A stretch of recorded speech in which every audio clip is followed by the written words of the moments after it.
차가운 유리와 강철로 이루어진 YJ그룹 타워의 최상층. 회장실은 그 소유주인 강민준의 내면처럼 서늘한 정적에 잠겨 있었다. 도시의 스카이라인을 발 아래 둔 채 통유리창 앞에 서 있는 그의 실루엣은 한치의 흐트러짐도 없는 완벽한 조각상 같았지만 아무도 모르게 그의 내면은 만성적인 고통으로 서서히 부서지고 있었다. 오른쪽 다리에서부터 시작된 통증은 마치 날카로운 칼날이 뼈를 긁어내는 듯한 감각을 동반하며 그의 신경을 끈질기게 물고 늘어졌다. 6년 전 그날의 사고 이후 이 고통은 그의 그림자가 되었다. 대한민국 최고의 의료진도 세계적인 명의들도 그의 다리 앞에선 속수무책이었고 절망은 차가운 분노가 되어 그의 성격 일부를 완전히 바꾸어 놓았다. 김 비서, 오늘 오후 일정은 전부 취소해. 낮고 권위적인 목소리가 정막을 깨뜨렸다. 인터폰 너머로 김 비서의 긴장한 목소리가 들려왔다. 하지만 회장님, 오후에는 중요한 해외 투자자들과의 미팅이. 민주는 단호하게 말을 잘랐다. 그 미팅은 이사에게 위임하도록 당장 차를 준비시켜. 그의 명령은 언제나 그렇듯 재고의 여지가 없었다. 그는 지팡이의 몸을 의지하며 힘겹게 한 걸음 옮겼다. 한때는 누구보다 빠르고 강건했던 그의 몸은 이제 고통의 무게에 짓눌려 있었다. 그는 창밖의 잿빛 도시를 내려다보며 6년 전 사라진 한 여자의 얼굴을 떠올렸다. 그의 유일한 빛이었던 한서연. 그녀의 부재와 함께 시작된 이 지독한 고통은 우연이 아닐지도 모른다고. 그는 종종 생각했다. 강민준이 향한 곳은 회사에서 추진 중인 친환경 리조트 부지였다. 그는 원래 이런 현장 답사를 직접 하는 성격이 아니었지만 오늘은 견딜 수 없는 통증과 과거의 기억들이 그를 사무실 밖으로 내몰았다. 답답한 도시를 벗어나면 잠시라도 이 고통을 잊을 수 있을까 하는 헛된 기대감 때문이었다. 차는 서울의 번잡함을 뒤로하고 한적한 시골길로 접어들었다. 창밖으로 스쳐 지나가는 푸른 풍경이 그의 눈에 들어오지 않았다. 그의 모든 신경은 오직 다리의 통증과 그녀에 대한 기억에만 집중되어 있었다. 서연은 늘 이런 자연을 좋아했다. 그녀는 도시의 인공적인 것들보다 흙냄새와 풀벌레 소리를 사랑했던 여자였다. 그때였다. 부드럽게 달리던 차가 갑자기 덜컹거리며 속도를 줄이더니 이내 멈춰 섰다. 운전기사가 당황한 목소리로 보고했다. 회장님, 죄송합니다. 차량에 문제가 생긴 것 같습니다. 엔진 과열 경고등이 들어왔습니다. 민준의 미간이 좁혀졌다. 완벽하게 관리되던 차가 하필 이런 외진 곳에서 문제를 일으키다니. 설상가상으로 휴대폰 신호조차 잡히지 않는 산길이었다. 운전기사는 진땀을 흘리며 어쩔 줄 몰라 했고 민주는 타는 듯한 갈증과 함께 다시금 다리에서 시작되는 격렬한 통증을 느꼈다. 약을 먹을 시간은 이미 지났고 통증은 응급 상황처럼 그의 온몸을 옥죄기 시작했다. 그는 차 문을 열고 밖으로 나왔다. 신선한 공기가 그의 폐부를 찔렀지만 고통을 잠재우지는 못했다. 바로 그때 길가에 서 있던 낡은 이정표 하나가 그의 눈에 들어왔다. 햇살 한의원. 마치 사막 한가운데서 오아시스를 발견한 기분이었다. 한의학. 그는 평생 그런 비과학적인 치료를 불신해왔다. 하지만 지금은 지푸라기라도 잡고 싶은 심정이었다. 최소한 통증을 잠시라도 멈출 진통제라도 구할 수 있을지 모른다는 생각이었다. 저기까지 부축해. 민주는 운전기사의 어깨에 의지해 절뚝이며 이정표가 가리키는 방향으로 걸음을 옮겼다. 좁은 흘길을 따라 걷자. 오래된 기와를 얹은 아담한 한옥 한 채가 모습을 드러냈다. 햇살 한의원이라는 소박한 나무 간판이 정겹게 걸려 있었다. 그의 세계와는 너무나도 이질적인 시간이 멈춘 듯한 고즈넉한 풍경이었다. 한의원 내부는 따스한 약자의 냄새로 가득했다. 잘 정돈된 약자의 서랍장과 벽에 걸린 낡은 침구도가 이곳의 역사를 말해주는 듯했다. 하지만 안에는 아무도 없었다. 민준이 실망감에 돌아서려 할 때 안쪽 문이 열리며 작은 아이 하나가 모습을 드러냈다. 6살쯤 되어 보이는 여자아이였다. 아이는 똘망똘망한 눈으로 민준을 올려다보았다. 아이의 눈빛은 나이에 맞지 않게 깊고 차분했다. 누구세요? 엄마는 지금 약초 캐러 가셔서 안 계시는데 아이는 전혀 낯을 가리지 않고 또박또박 말했다. 민주는 아이의 당돌함에 잠시 할 말을 잃었다. 그는 평생 이런 어린아이와 대화해본 경험이 거의 없었다. 어른을 찾고 있다. 혹시 진통제 같은 거라도 있니? 그의 말투는 아이를 상대로 하기엔 너무나 건조하고 딱딱했다. 아이는 그의 얼굴과 다리를 번갈아 보더니 고개를 갸웃했다. 아저씨, 많이 아파 보여요. 얼굴이 하얗게 질렸어요. 아이의 말에 민주는 순간 당황했다. 자신의 고통을 이렇게 단번에 알아차린 사람은 처음이었다. 최고의 의사들조차 그의 표정 뒤에 숨은 고통의 깊이를 제대로 읽어내지 못했다. 그는 대답 대신 신음소리를 내며 벽에 몸을 기댔다. 통증이 정점에 달하고 있었다. 식은땀이 등을 적셨고 눈앞이 흐릿해졌다. 그는 이대로 이 낯선 곳에서 정신을 잃을지도 모른다는 공포에 휩싸였다. 그의 거대한 제국도, 막대한 부도 이 순간의 고통 앞에서는 아무런 소용이 없었다. 바로 그 순간 작은 손길이 그의 바지를 살짝 걷어 올렸다. 그가 놀라 아래를 내려다보았을 때 아이는 쪼그려 앉아 그의 다리를 유심히 살피고 있었다. 아이의 진지한 표정은 마치 수십 년 경력의 명의와도 같아났다. 여기가 아프신 거죠. 힘줄이 다 꼬여 있어요. 아주 심하게요. 민주는 어이가 없었다. 일개 아이가 무엇을 안다고 그는 아이를 떼어내려 했지만 그럴 기력조차 없었다. 아이는 품에서 작은 나무 상자를 꺼내더니 그 안에서 가느다란 침 하나를 꺼내 들었다. 장난감처럼 보이는 끝이 뭉툭한 연습용 침이었다. 잠깐만요. 아프지 않게 해드릴게요. 그가 제지할 틈도 없이 아이는 그의 무릎 아래 혈자리 한 곳을 정확히 눌렀다. 그리고 침 끝으로 그곳을 지그시 압박했다. 장난 같은 행위였다. 그러나 바로 그 순간 기적 같은 일이 일어났다. 수년간 그를 괴롭히던 칼로 도려내는 듯한 통증이 마치 거짓말처럼 사라지기 시작했다. 통증의 폭풍이 멎고 고요함이 찾아왔다. 민주는 자신의 다리를 내려다보았다. 그는 지금 꿈을 꾸고 있는 것인가? 세계 최고의 병원에서도 해결하지 못한 고통을 이 작은 아이가 장난감 같은 침 하나로 순식간에 잠재웠단 말인가? 그는 너무나 큰 충격에 아무 말도 할 수 없었다.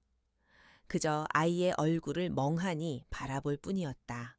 아이는 아무렇지 않다는 듯 침을 다시 상자에 넣으며 말했다. 임시 방편이에요. 깊은 곳의 염증은 그대로 있으니까요. 이건 엄마한테 배운 거예요. 아이의 목소리는 평온했다. 민주는 아이의 얼굴에서 6년 전 떠나간 그녀, 한서연의 모습을 보았다. 총명하고 당찼던 그녀의 눈빛, 남을 돕는 것을 망설이지 않았던 따뜻한 마음씨가 아이에게서 겹쳐 보였다. 그의 심장이 세차게 뛰기 시작했다. 이 아이는 도대체 누구일까? 이런 비범한 재능을 가진 아이가 왜 이런 시골 외땅 옷에 있는 것일까? 수많은 의문이 그의 머릿속을 맴돌았다. 그는 아이에게 이름을 물어보려 입을 열었다. 얘야, 너는? 그때 한의원 문이 열리며 한 여자가 들어왔다. 손에는 방금 캔 듯한 약초가 가득 담긴 바구니가 들려 있었다. 아리야, 손님 오셨니? 다정한 목소리. 그러나 그 목소리를 듣는 순간 강민준의 세상은 완전히 멈춰버렸다. 그는 자신의 눈을 의심했다. 그토록 애타게 찾았던, 꿈속에서도 그리워했던 그녀. 6년 전 차가운 편지 한 장만을 남기고 연기처럼 사라졌던 그의 첫사랑, 한서연이 바로 그곳에 서 있었다. 세월의 흔적이 조금 묻어났지만 여전히 아름다운 그녀였다. 서연 역시 민준을 발견하고 그 자리에 얼어붙었다. 그녀의 눈동자가 놀라움과 당혹감, 그리고 깊은 경계심으로 세차게 흔들렸다. 두 사람 사이에는 무거운 침묵이 흘렀다. 그들의 재회는 결코 따뜻하거나 반갑지 않았다.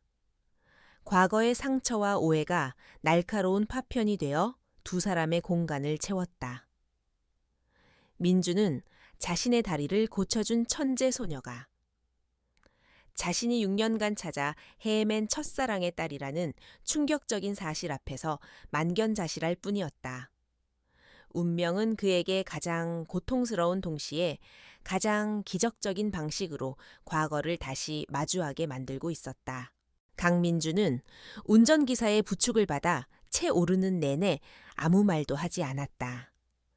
그의 머릿속은 거대한 폭풍이 휩쓸고 간 듯한 혼돈 그 자체였다. 몇 시간 전까지만 해도 그의 온몸을 올가매던 지독한 통증은 이제 거의 느껴지지 않았다. 그 기적적인 감각보다 더 충격적인 것은 바로 한서연과의 재회였다. 차가 서울을 향해 부드럽게 미끄러지는 동안 그는 창밖으로 스쳐 지나가는 풍경에 시선을 고정한 채 미동도 하지 않았다.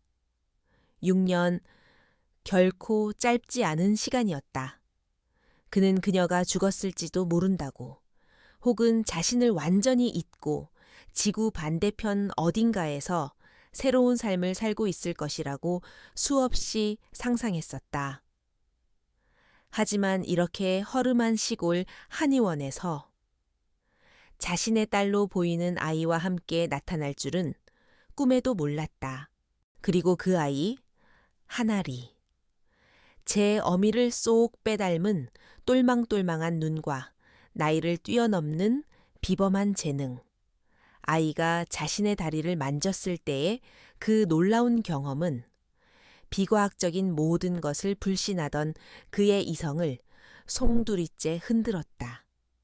그의 머릿속에서 수많은 질문들이 엉킨 실타래처럼 피어올랐다.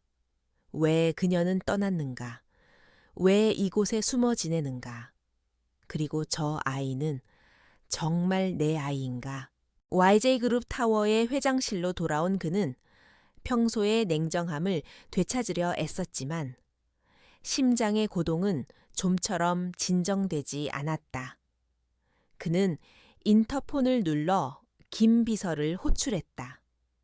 잠시 후 단정한 모습의 김 비서가 들어와 고개를 숙였다. 민주는 그에게 낡은 이정표에서 급히 찍어둔 한의원의 상호명을 보여주었다. 햇살 한의원, 그리고 한서연이라는 이름. 이 두 가지에 대해 알아볼 수 있는 모든 것을 알아내. 24시간을 주지. 그의 목소리에는 서슬퍼런 기운이 감돌았다. 김 비서는 질문 없이 명령을 수행했다. 그는 강민준이 YJ그룹을 맡은 이래로 그가 이렇게까지 개인적인 일로 동요하는 것을 본 적이 없었다. 그 이름, 한서연. 김 비서는 과거 그룹 내에서 금기시되었던 그 이름을 기억해냈다. 한편 햇살 한의원에서는 무거운 침묵이 흐르고 있었다. 아리는 엄마의 얼굴에서 평소와 다른 불안감을 읽어냈다. 엄마, 아까 그 아저씨 때문에 그래. 왜 엄마 울 것 같은 얼굴을 하고 있어? 아이의 순수한 질문에 서연은 애써 미소를 지었다. 그녀는 딸을 품에 꼭 껴안았다. 이 아이를 지키기 위해서라면 무슨 일이든 할 수 있었다. 아니야. 우리 아리. 그냥 조금 피곤해서 그래. 그녀는 강민준과의 재회가 단순한 우연이 아님을 직감했다. 그가 다시 이곳을 찾아올 것이 분명했다. 그의 집요하고 냉철한 성격을 누구보다 잘 알기 때문이었다. 그녀는 지난 6년간 필사적으로 지켜온 평화가 산산조각 날지도 모른다는 두려움에 휩싸였다. 그와 그의 세계는 너무나 위험했다. 과거의 비극이 그것을 증명했다. 다음 날 약속된 시간이 되자 김 비서가 얇은 보고서를 들고 민준의 앞에 섰다. 보고서의 내용은 충격적일 정도로 간결했다. 한서연은 6년 전 한의과 대학을 수석으로 졸업한 직후 모든 공식적인 기록에서 자취를 감추었다. 이후 3년간의 행적은 묘연했고 3년 전 지금의 주소지에 햇살 한의원을 개원했다는 사실이 전부였다. 가족관계는 깨끗했고 아이의 출생신고는 하나리라는 이름으로 그녀의 호적에만 올라 있었다. 민주는 보고서를 내려놓고 눈을 감았다. 모든 정황이 하나의 결론을 가리키고 있었다. 아리는 자신의 딸일 가능성이 매우 높았다. 그렇다면 그녀는 왜 임신 사실을 숨기고 자신을 떠나야만 했을까? 그가 알지 못하는 거대한 비밀이 과거의 시간에 묻혀 있음을 직감했다. 그리고 그 비밀의 열쇠는 오직 한서연만이 쥐고 있었다. 그는 결심했다. 진실을 알아내기 위해서, 그리고 이 지독한 다리의 고통에서 벗어나기 위해서라도 그는 다시 그녀를 찾아가야만 했다. 이번에는 우연한 방문객이 아니었다. 명확한 목적을 가진 YJ그룹의 회장 강민준으로서였다. 그는 최고급 세단을 이끌고 다시 그 한적한 시골길을 달렸다.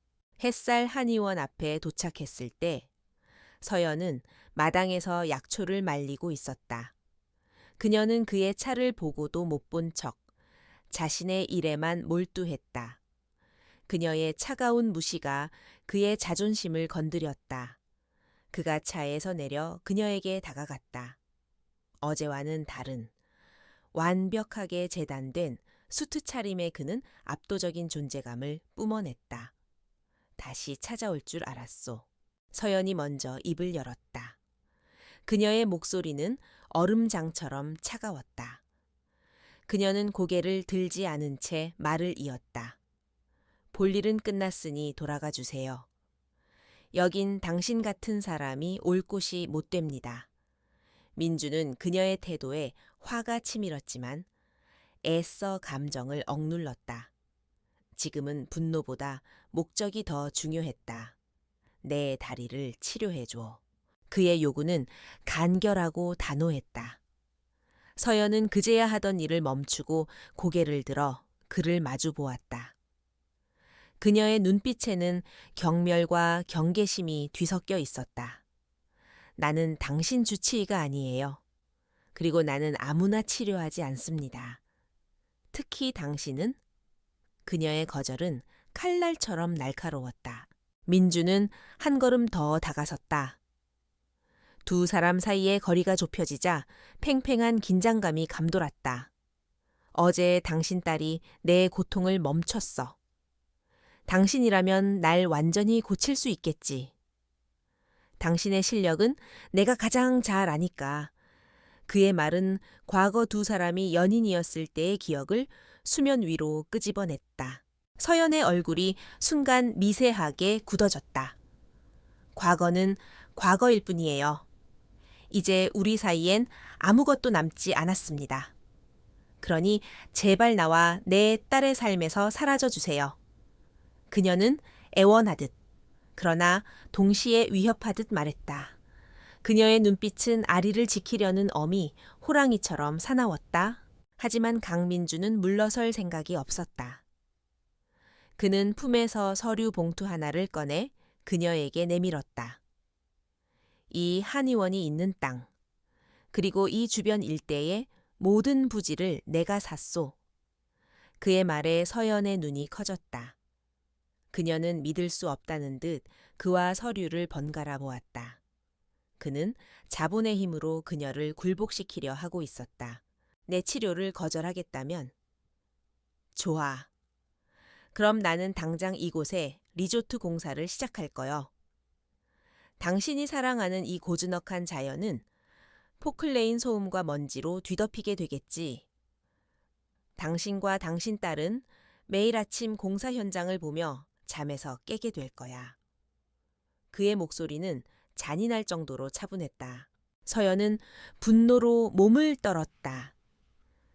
이것이 바로 그녀가 떠나온 그의 세계였다. 돈과 권력으로 모든 것을 짓밟는 무자비한 세계. 그녀는 그가 변하지 않았다고, 아니, 오히려 더 냉혹해졌다고 생각했다. 그녀는 그에게서 딸을 지켜야만 했다. 하지만 그녀에게는 그의 거대한 힘에 맞설 방법이 없었다. 그녀는 선택의 기로에 놓였다. 그의 요구를 받아들이고 위험한 과거와 다시 엮이느냐, 아니면 거부하고 필사적으로 지켜온 삶의 터전을 잃고 딸과 함께 다시 떠돌이 신세가 되느냐.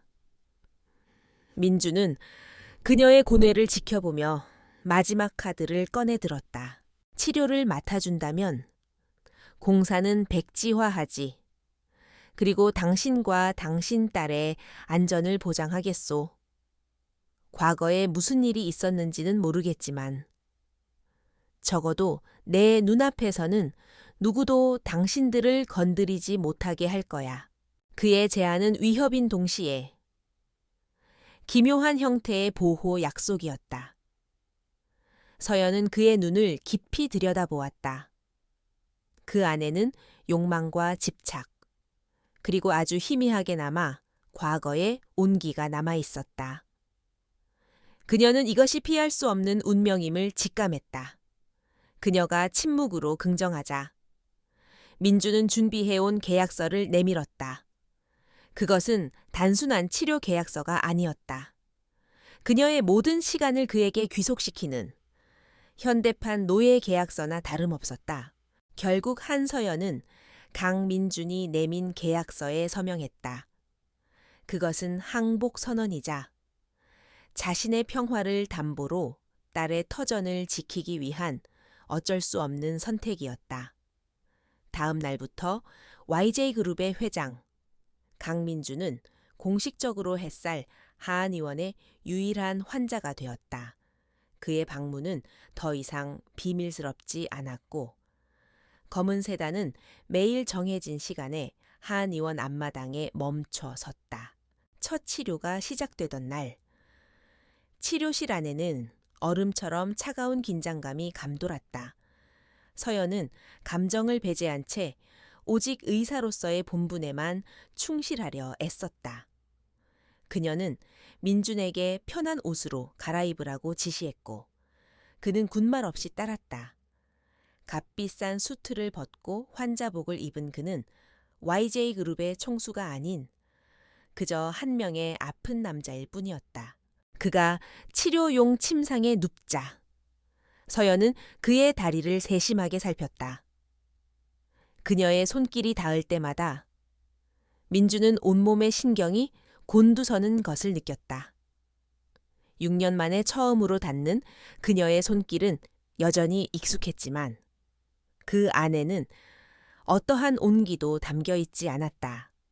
그것은 오직 환자의 환부를 살피는 의사의 차가운 손길일 뿐이었다. 사고의 후유증이 생각보다 훨씬 깊군요. 근육과 신경의 손상이 심각해요. 이걸 여태껏 어떻게 참고 지냈어요.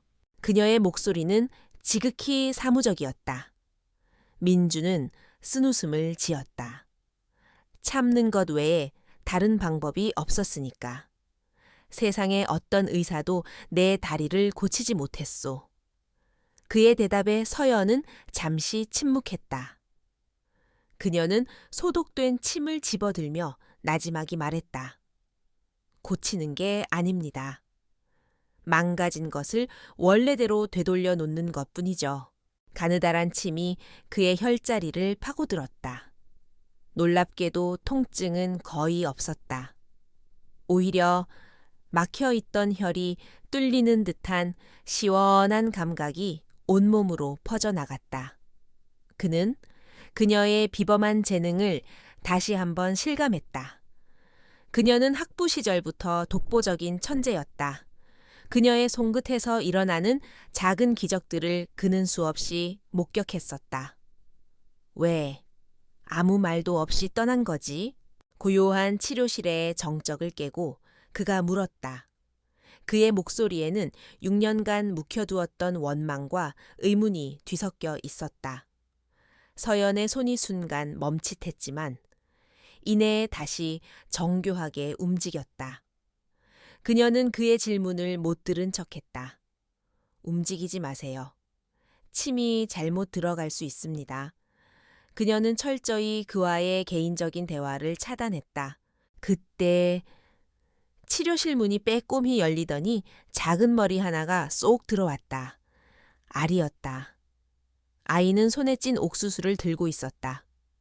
엄마, 아저씨 치료 아직 안 끝났어. 아저씨 배고플까봐 옥수수 가져왔는데 아이의 천진난만한 목소리가 두 사람 사이에 얼어붙은 공기를 녹였다. 민주는 자신도 모르게 입가에 희미한 미소를 띄었다. 그는 침상에 누운 채로 아이에게 손짓했다. 이리 오렴, 아리야. 아리는 총총걸음으로 다가와 그의 손에 옥수수를 쥐어주었다. 아이의 작은 손이 그의 손등에 닿았을 때 그는 설명할 수 없는 따뜻한 감정이 심장을 채우는 것을 느꼈다. 서연은 그 모습을 복잡한 표정으로 바라보았다. 한편 서울의 YJ그룹 타워에서는 다른 종류의 긴장감이 흐르고 있었다. 강민준의 사촌이자 그룹의 전무이사인 이진혁은 자신의 사무실에서 방금 보고받은 내용을 곱씹고 있었다. 강민준이 거의 매일같이 회사를 비우고 경기도 외곽의 낡은 한의원을 드나든다는 첩보였다. 한의원 그 거만하고 오만한 강민준이 진혁은 믿을 수 없다는 듯 중얼거렸다. 그는 자신의 정보원을 다그쳐 한의원의 이름과 원장의 신상에 대해 더 자세히 캐물었다. 잠시 후 수화기 너머로 들려온 이름에 그의 얼굴은 순식간에 굳어졌다. 한서연. 그가 6년 전 강민준의 인생에서 지워버리기 위해 온갖 공작을 펼쳤던 바로 그 이름이었다. 그의 이마에 식은땀이 맺혔다. 한서연이 살아있었다. 그것도 강민준의 곁에 다시 나타났다. 진혁은 자리에서 벌떡 일어났다. 만약 그녀가 과거의 진실을 폭로하기라도 한다면 그가 지금까지 쌓아 올린 모든 것이 한순간에 무너질 수 있었다. 그는 당시 회장이었던 아버지를 등에 업고 서연에게 온갖 위협과 거짓말을 일삼으며 그녀를 떼어냈었다. 거기 아이도 하나 있다던데 여자아이라고. 정보원의 마지막 말은 그의 심장에 비수처럼 꽂혔다.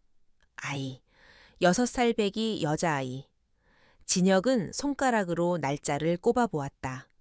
시기가 너무나 정확하게 맞아떨어졌다. 그는 최악의 시나리오가 현실이 되었음을 직감했다.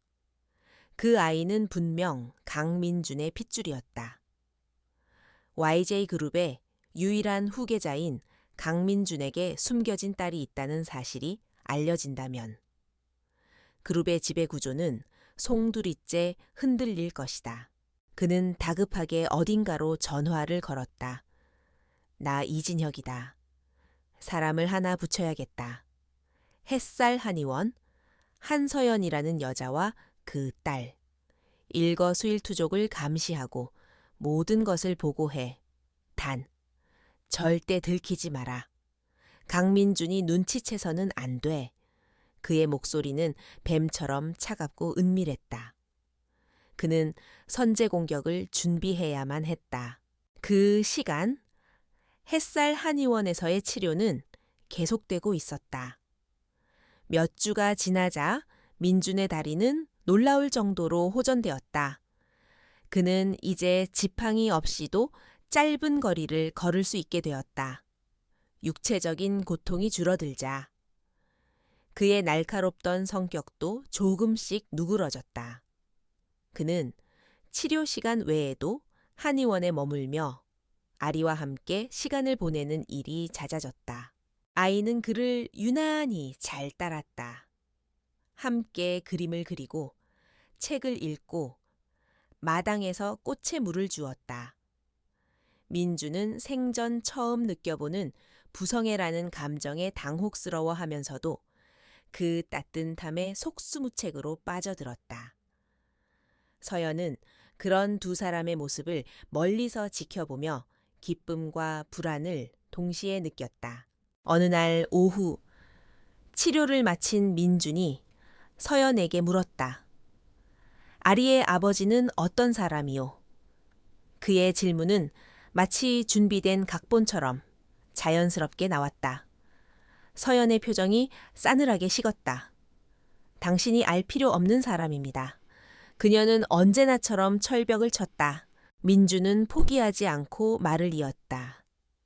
아리는 나를 많이 닮았소. 특히 고집 부릴 때의 표정은 당신과 나를 반반씩 섞어 놓은 것 같더군.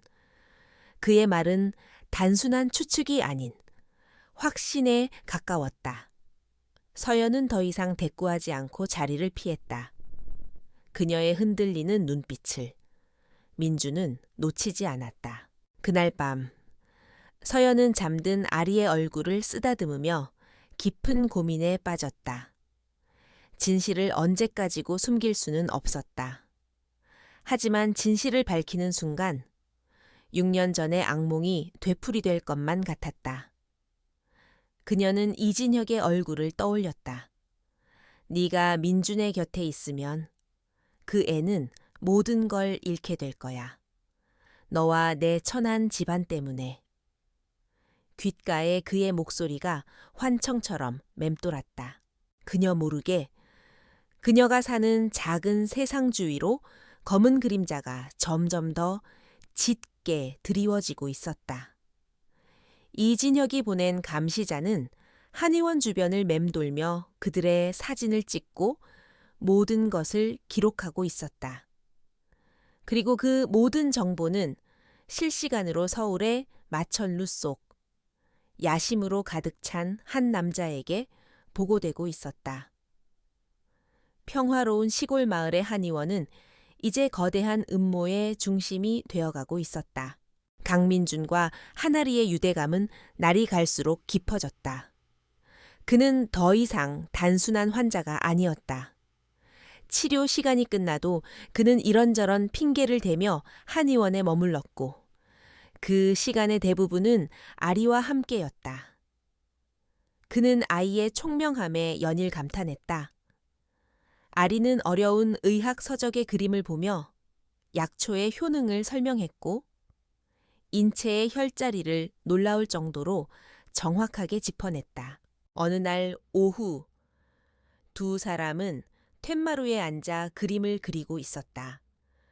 민주는 아리가 무언가에 깊이 몰두할 때마다 자신과 똑같이 왼손 검지로 턱을 괴는 버릇이 있다는 것을 발견했다. 그 사소한 습관을 발견한 순간 그의 마음속에서 희미하게 피어오르던 의심은 거대한 확신으로 자라나고 있었다.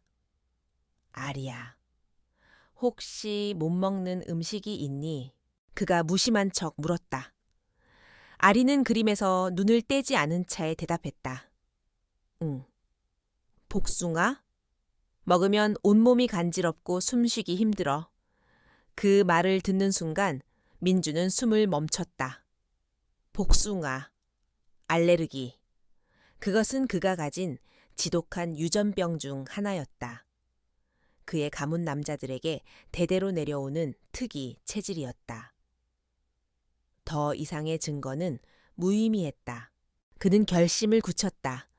더 이상 추측의 영역에 머물러 있을 수 없었다.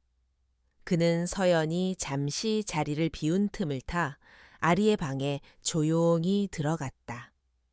작은 책상 위에 놓인 아이의 머리빗. 그는 잠시 망설였지만 이내 빗에 엉킨 머리카락 몇 올을 조심스럽게 집어 손수건에 쌌다.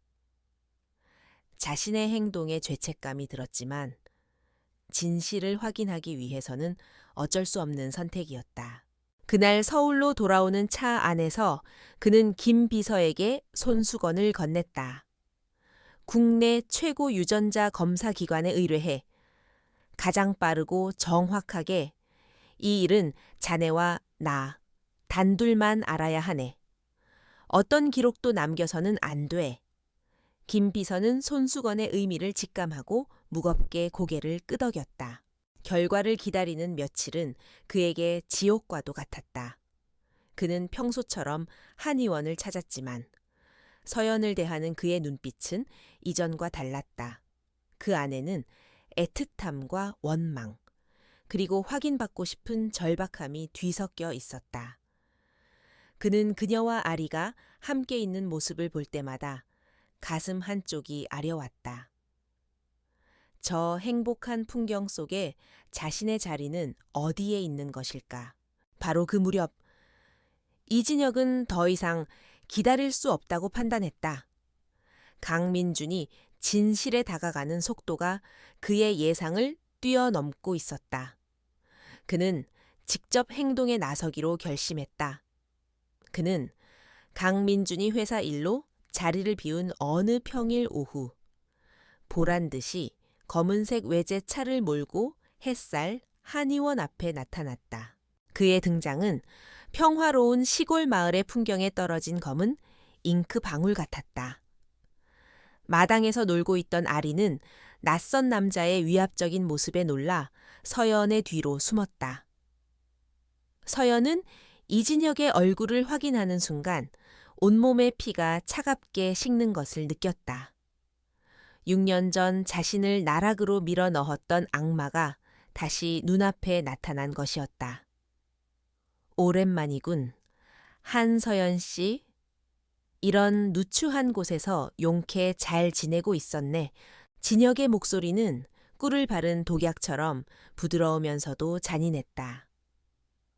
서연은 아리를 자신의 등 뒤로 더욱 단단히 숨기며 그를 노려보았다. 여긴 어쩐 일이죠? 당신이 올 곳이 아닐 텐데요.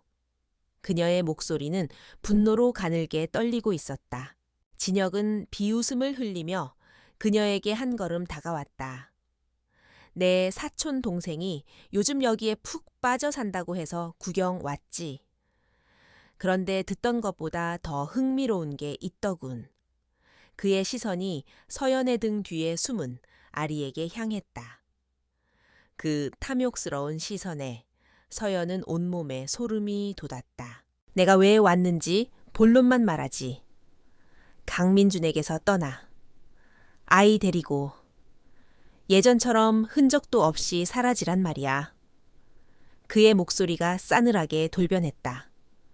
이번에 또 내 말을 거역하면 그땐 그냥 넘어가지 않아.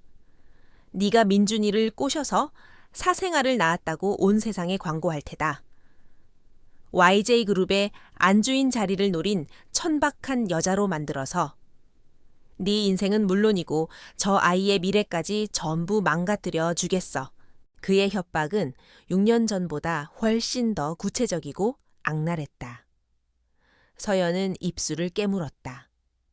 이제 그녀는 혼자가 아니었다. 그녀에게는 목숨보다 소중한 딸이 있었다. 이진혁은 그런 그녀의 가장 약한 부분을 정확히 파고들고 있었다. 도망치는 것만이 능사가 아니라는 것을 그녀는 이제 깨달았다. 도망치면 이 악마는 평생 자신과 딸의 그림자가 되어 따라다닐 것이다. 그날 밤 서연은 아무것도 결정하지 못한 채 공포에 떨었다. 바로 그때 한의원 문이 거칠게 열리며 강민준이 들어섰다. 그의 얼굴은 평소의 냉정함은 온데간데 없이 감정의 폭풍이 휩쓸고 간 듯 일그러져 있었다. 그는 치료 시간도 아닌데 예고 없이 나타났다. 그의 손에는 서류 한 장이 들려 있었다. 그는 곧장 서연의 앞으로 걸어와 그녀의 눈앞에 서류를 펼쳐 보였다. 서류의 맨 위에는 굵은 글씨로 유전자 감식 결과 보고서라고 적혀 있었다. 그리고 그 아래 친자 확률 99.99%라는 문구가 그녀의 시야를 강타했다.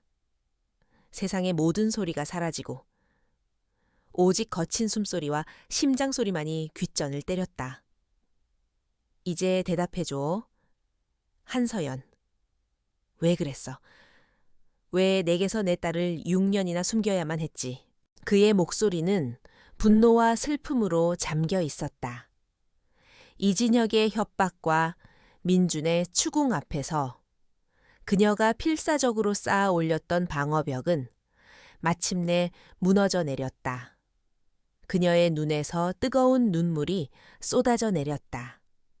그녀는 더 이상 숨길 수도 숨길 필요도 없었다. 그 사람이 이진혁 전무가 시켰어요. 당신을 떠나지 않으면 당신과 뱃속의 아이 모두를 불행하게 만들 거라고 협박했어요. 당신을 지키기 위해서, 우리 아리를 지키기 위해서 그럴 수밖에 없었어요. 그녀의 울음 섞인 고백은 진실의 무게를 담고 있었다. 6년간의 모든 오해와 의문이 풀리는 순간이었다. 강민주는 주먹을 불끈 쥐었다. 자신의 행복을 짓밟고 사랑하는 여인과 딸을 고통 속에 몰아넣은 원흉이 바로 자신의 피부티였다는 사실에 그는 참을 수 없는 분노를 느꼈다. 그는 더 이상 자신의 다리를 고치러 온 환자가 아니었다. 그는 이제 한아이의 아버지가 되었다. 그는 눈물을 흘리는 서연을 자신의 품으로 끌어안았다. 그녀의 가녀린 어깨가 가늘게 떨리고 있었다. 그의 눈빛은 이전에는 볼 수 없었던 모든 것을 불태워 버릴 듯한 위험한 결의로 이글거렸다. 그의 전쟁은 이제부터 시작이었다. 모든 진실이 밝혀진 그 밤 이후 강민주는 완전히 다른 사람이 되었다. 그의 눈빛에서는 더 이상 과거의 상처로 인한 냉소나 고독감을 찾아볼 수 없었다. 그 자리에는 자신의 가족을 지키기 위해 모든 것을 걸 준비가 된 한 아버지의 굳건하고도 위험한 결의가 이글거리고 있었다. 그는 더 이상 자신의 다리를 치료하는 환자가 아니었다. 그의 첫 번째 행동은 서연과 아리의 안전을 확보하는 것이었다. 그는 그날 밤 바로 자신의 최전개 경호팀을 햇살 한 의원으로 호출했다. 한적한 시골 마을에 갑자기 나타난 검은 양복의 사내들은 조용하지만 위압적인 분위기를 풍기며 한 의원 주변에 철통 같은 경계 태세를 갖추었다. 다음 날 아침, 민주는 서연과 함께 아리의 앞에 앉았다. 그는 난생 처음 느껴보는 긴장감에 마른 입술을 적셨다. 그는 아이의 눈높이에 맞춰 몸을 낮추고 최대한 부드러운 목소리로 입을 열었다. 아리야, 아저씨가, 아니, 아빠가 할 얘기가 있단다. 아빠라는 단어가 그의 입에서 처음으로 흘러나왔다. 서연의 눈시울이 붉어졌다. 아리는 놀란 기색 없이 그저 똘망똘망한 눈으로 민준을 바라볼 뿐이었다. 아빠는 아주 오래전에 엄마를 아주 많이 사랑했어. 그런데 나쁜 사람 때문에 잠시 헤어져 있었던 거야. 이제 아빠가 다시는 엄마와 우리 아리를 떠나지 않고 세상에서 제일 강한 울타리가 되어줄게. 그의 진심, 어린 고백에 아리는 잠시 고개를 갸웃하더니 이내 환하게 웃으며 그의 품에 와락 안겼다. 그럴 줄 알았어. 아빠 눈이랑 내 눈이랑 똑같이 생겼는걸요. 아이의 순수한 반응에 민주는 뜨거운 것이 목구멍으로 치밀어 오르는 것을 느꼈다. 그는 작은 아이를 품에 안고 이 행복을 부순 자를 결코 용서하지 않으리라 다시 한번 맹세했다. 그날 이후 민준의 방역은 체계적이고 무섭게 시작되었다. 그는 김 비서에게 극비리의 두 가지 임무를 하달했다. 첫째, 지난 6년간 이진혁이 저지른 모든 비리와 횡령, 배임 행위의 증거를 샅샅이 찾아낼 것. 둘째, 6년 전 자신의 다리를 앗아간 교통사고를 원점에서부터 재조사할 것. 그는 이제 그 사고가 단순한 불운이 아닌 이진혁이 치밀하게 계획한 살인 미수였을 것이라 확신하고 있었다. 민준의 변화를 가장 먼저 감지한 것은 이진혁이었다. 그의 정보원은 민준이 한 의원에 경호팀을 배치했으며 딸의 존재를 인지하고 아버지 행세를 하고 있다고 보고했다. 이진혁은 최악의 상황이 현실이 되었음을 깨달았다. 그는 강민준이 모든 것을 알게 된 이상 자신을 가만두지 않을 것이라는 사실을 잘 알고 있었다. 그는 살아남기 위해 먼저 움직여야만 했다. 이진혁의 공격은 회사 내부에서부터 시작되었다. 그는 이사들을 은밀히 만나 강민준의 최근 행보를 문제 삼았다. 회장님이 요즘 사적인 일에 빠져 회사를 돌보지 않고 있습니다. 중요한 해외 계약건을 놓친 것도 그 때문입니다. 그 계약은 사실 이진혁이 뒤에서 정보를 흘려 방해한 것이었지만 그는 모든 책임을 민준에게 떠넘겼다. 그는 이사들 사이에 불안과 불신의 씨앗을 심기 시작했다. 하지만 민준은 그런 내부의 흔들기에 동요하지 않았다. 그는 이사회의 공격을 노련하게 방어하면서 물밑으로는 김 비서를 통해 이진혁의 목을 조일 증거들을 차곡차곡 모으고 있었다. 그는 이진혁이 섣부른 공격을 할수록 더 많은 흔적을 남기게 될 것이라는 사실을 알고 전략적으로 기다리고 있었다. 궁지에 몰린 이진혁은 결국 가장 비열하고 직접적인 방법을 선택했다. 그는 사람을 시켜 한밤중의 햇살 한 의원을 공격하게 했다. 휙 하는 소리와 함께 커다란 돌이 한 의원의 유리창을 박살내고 안으로 날아들었다. 놀라 잠에서 깬 서연과 아리는 공포에 떨었다. 돌에 감겨 있던 쪽지에는 섬뜩한 경고 문구가 적혀 있었다. 마지막 경고다. 떠나지 않으면 다음은 네 딸이다. 그 소식을 전해 들은 민준의 분노는 극에 달했다. 그는 더 이상 그들을 그 위험한 곳에 둘 수 없다고 판단했다. 그는 즉시 한의원으로 달려가 겁에 질린 서연과 아리를 자신의 채 태웠다. 더 이상은 안 돼. 당신과 아리는 내가 가장 안전한 곳으로 옮길 거야. 그는 망설이는 서연을 단호하게 설득했다. 그가 그들을 데려간 곳은 외부와 철저히 차단된 바닷가 근처의 개인 별장이었다.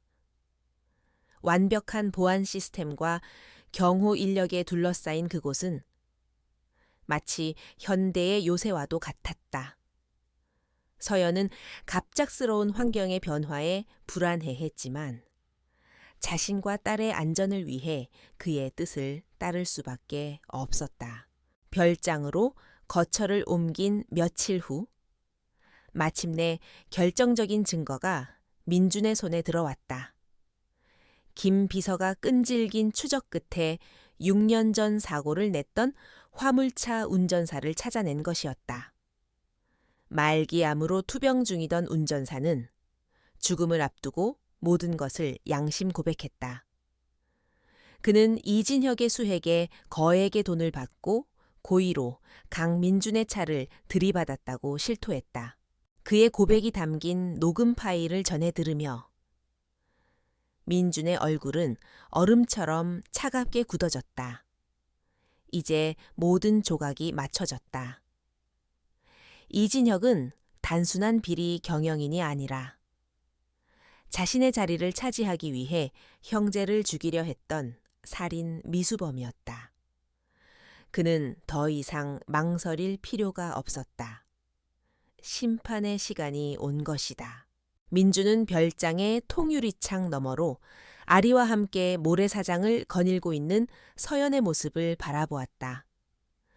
자신이 지켜야 할 세상이 바로 저곳에 있었다. 그는 조용히 휴대폰을 들어 김 비서에게 전화했다. 그의 목소리는 강철처럼 차갑고 단단했다. 모든 준비는 끝났다. 내일 오전 긴급 이사회를 소집하도록 이 지긋지긋한 연극을 끝낼 시간이다. 다음 날 오전 YJ그룹 타워의 최상층에 위치한 대회의실에는 얼음장 같은 긴장감이 감돌았다.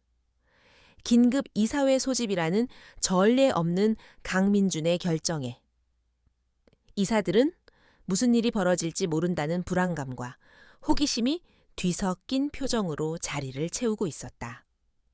이진혁은 이 모든 것이 자신을 몰아내기 위한 강민준의 마지막 발악이라 생각하며 여유로운 미소를 띠고 있었다. 그는 이미 자신에게 우호적인 이사들을 충분히 확보했다고 믿었다. 그는 오늘 이 자리에서 강민준의 불신이만을 통과시키고 YJ그룹의 새로운 주인이 될 계획이었다. 그는 자신의 승리를 의심치 않았다. 강민준은 자신에게 사적인 감정으로 덤비고 있지만 자신은 철저히 비즈니스 논리로 이사들을 설득할 수 있다고 자신했다. 회의 시작 시각이 되자 회의실에 육중한 문이 열리고 강민준이 모습을 드러냈다. 그가 등장하는 순간 회의실의 모든 소음이 멎었다. 모두의 시선이 한 곳에 고정되었다. 그의 손에는 늘 들려있던 지팡이가 없었다.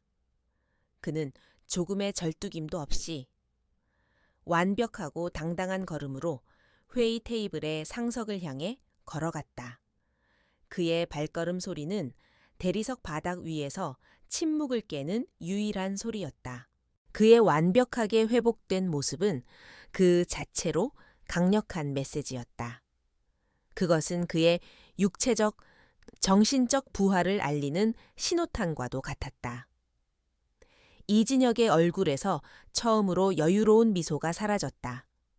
그는 본능적인 위기감을 느꼈다. 강민준은 자리에 앉아 침착한 목소리로 회의의 시작을 알렸다.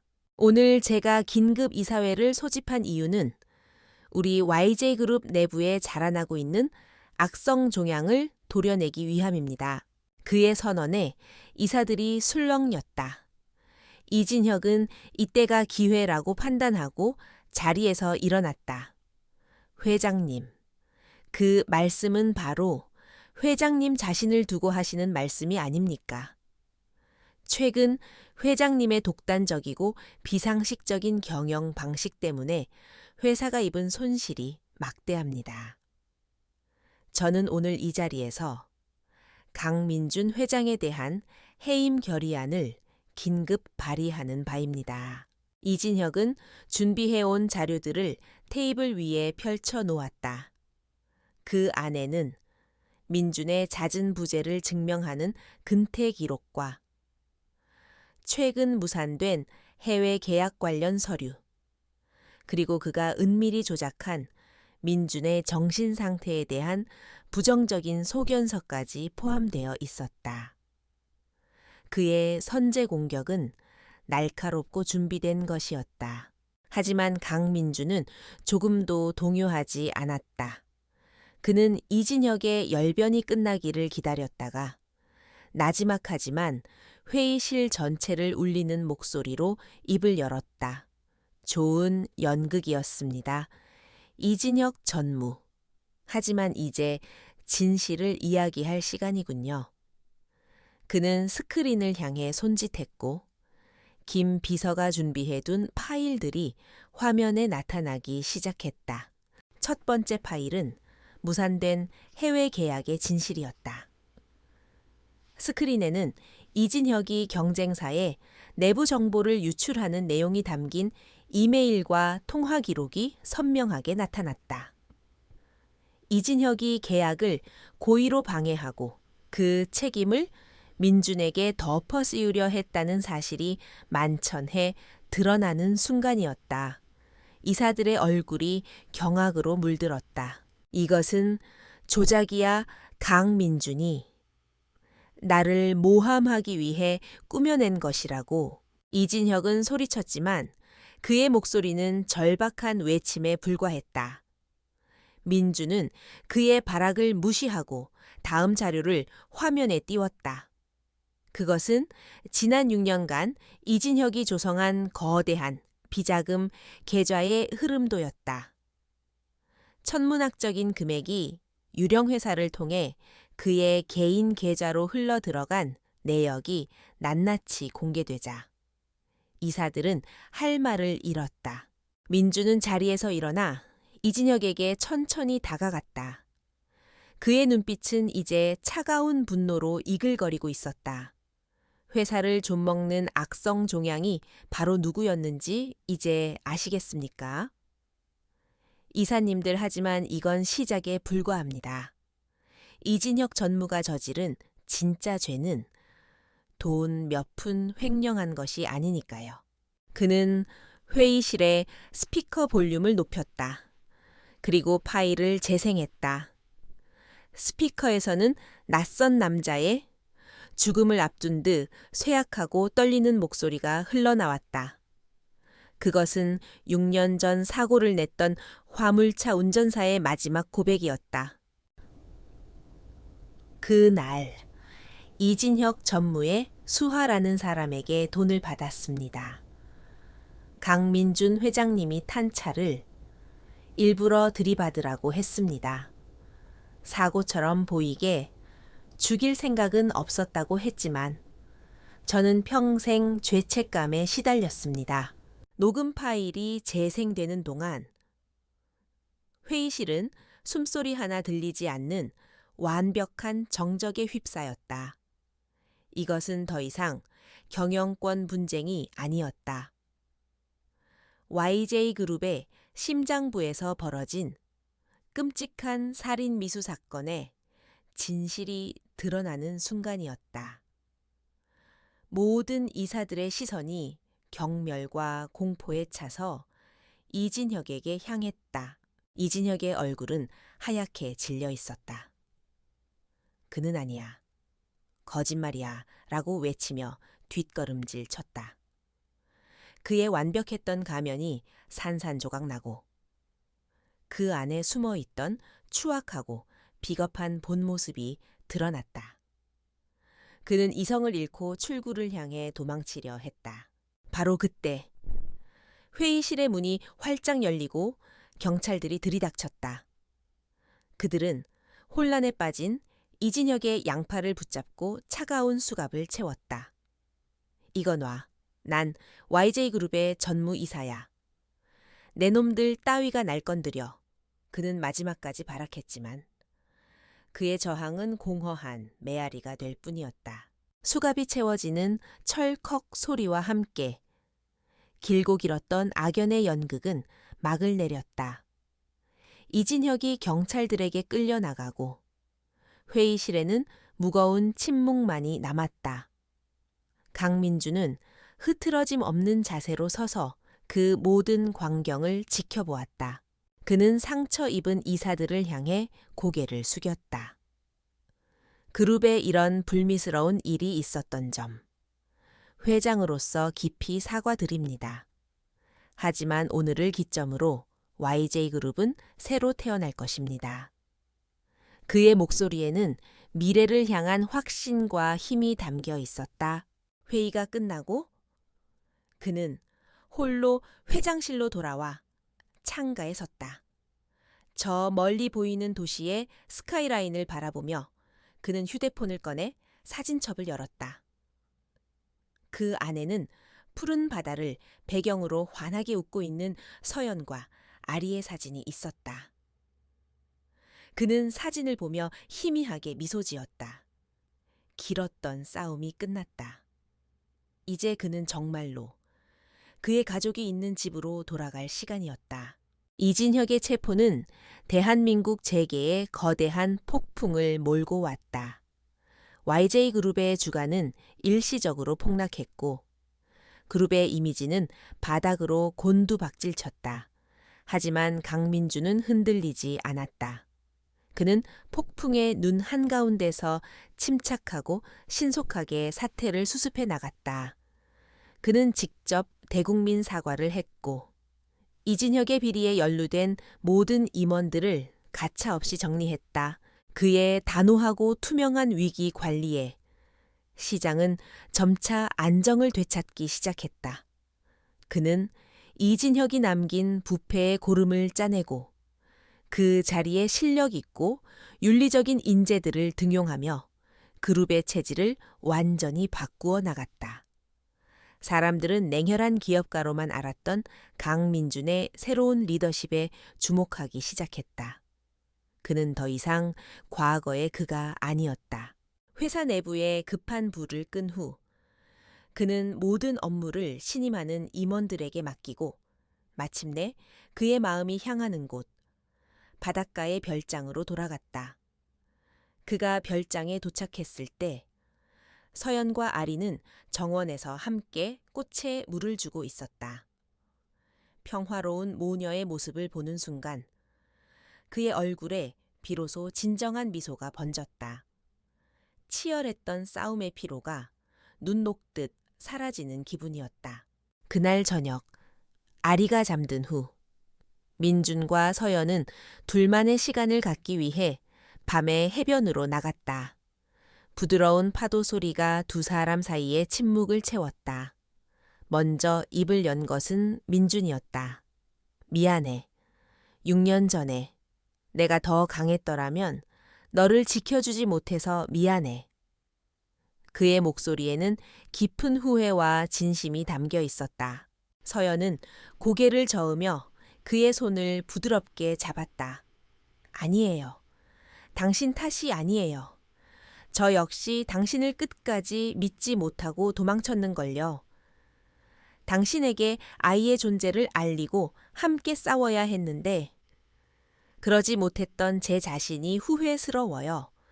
두 사람은 서로의 눈을 바라보며 길었던 6년의 세월을 짓누르던 아픔과 오해를 비로소 완전히 흘려보냈다.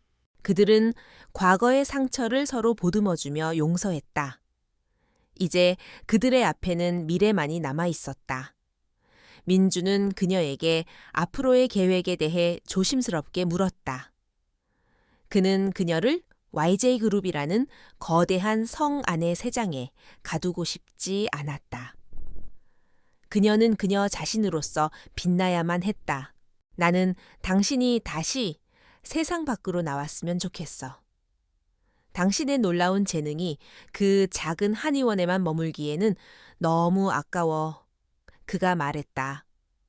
YJ그룹의 이름으로 의료재단을 설립하고 싶소. 당신의 의술로 더 많은 아픈 사람들을 도울 수 있도록 당신이 그 재단의 이사장이 되어줘. 그의 제안은 단순한 YJ그룹의 안주인 자리가 아니었다. 그것은 한서연이라는 한 명의 인간이자 의사로서의 가치를 존중하고 그녀의 꿈을 지지하겠다는 약속이었다. 서연은 그의 깊은 배려에 감동했다. 그녀는 그의 손을 마주 잡으며 고개를 끄덕였다. 당신과 함께라면 할 수 있을 것 같아요. 며칠 후 그들은 햇살 한의원으로 돌아왔다. 그곳에서의 삶을 정리하기 위해서였다. 서연은 자신이 가꾼 작은 약초밭을 보며 시원섭섭한 미소를 지었다. 이곳은 그녀에게 고통스러운 도피처였지만 동시에 아리를 키우고 소중한 사람과 재회하게 해준 기적의 공간이기도 했다. 짐을 정리하던 아리가 민준에게 물었다. 아빠, 이제 우리는 서울 가서 사는 거야. 거기서도 행복할 수 있을까? 아이의 질문에 민준은 몸을 낮춰 딸과 눈을 맞췄다. 물론이지. 엄마, 아빠, 그리고 우리 아리가 함께 있는데 세상 어디에 있든 행복하지 않을 이유가 없단다. 그는 말을 마치고 아리를 번쩍 들어 자신의 어깨 위에 태웠다. 아리의 즐거운 웃음소리가 맑은 하늘 아래 울려 퍼졌다. 민주는 지팡이 없이도 조금의 불편함도 없이 딸을 어깨에 태운 채 마당을 뛰어다녔다. 그의 완전히 치유된 다리는 마치 상처를 극복하고 비로소 완전해진 그의 가족을 상징하는 듯했다. 서연은 그 모습을 바라보며 행복의 눈물을 흘렸다. 폭풍우가 지나간 뒤 마침내 눈부신 아침이 찾아온 것이다. 그리고 1년 후 서울의 중심가에 햇살 의료재단의 출범을 알리는 기념식이 열렸다. 단상 위에는 전보다 훨씬 더 자신감 있고 우아한 모습의 한서연 이사장이 서서 소외된 이웃을 위한 의료지원 사업 계획을 발표하고 있었다. 그녀의 연설에 사람들은 아낌없는 박수를 보냈다. 객석 맨 앞줄에는 강민준 회장과 훌쩍 자란 아리가 나란히 앉아 자랑스러운 눈빛으로 그녀를 바라보고 있었다. 기념식이 끝나고 세 사람은 취재진의 플래시 세례를 뒤로 한 채 서로의 손을 잡고 조용히 행사장을 빠져나왔다. 그들의 모습은 대한민국을 이끄는 재벌 가문이라기보다 그저 서로를 아끼고 사랑하는 평범하고 단란한 가족이었다. 따스한 가을, 햇살 아래 세 사람은 나란히 걸었다. 민준의 걸음걸이에는 과거의 고통의 흔적은 어디에도 남아있지 않았다. 6년 전 한 천재 소녀가 CEO의 다리를 고쳐주었다는 작은 소식은 한 남자의 육체뿐만 아니라 그의 상처 입은 영혼과 깨어졌던 가족의 운명까지도 치유한 위대한 기적의 시작이었다.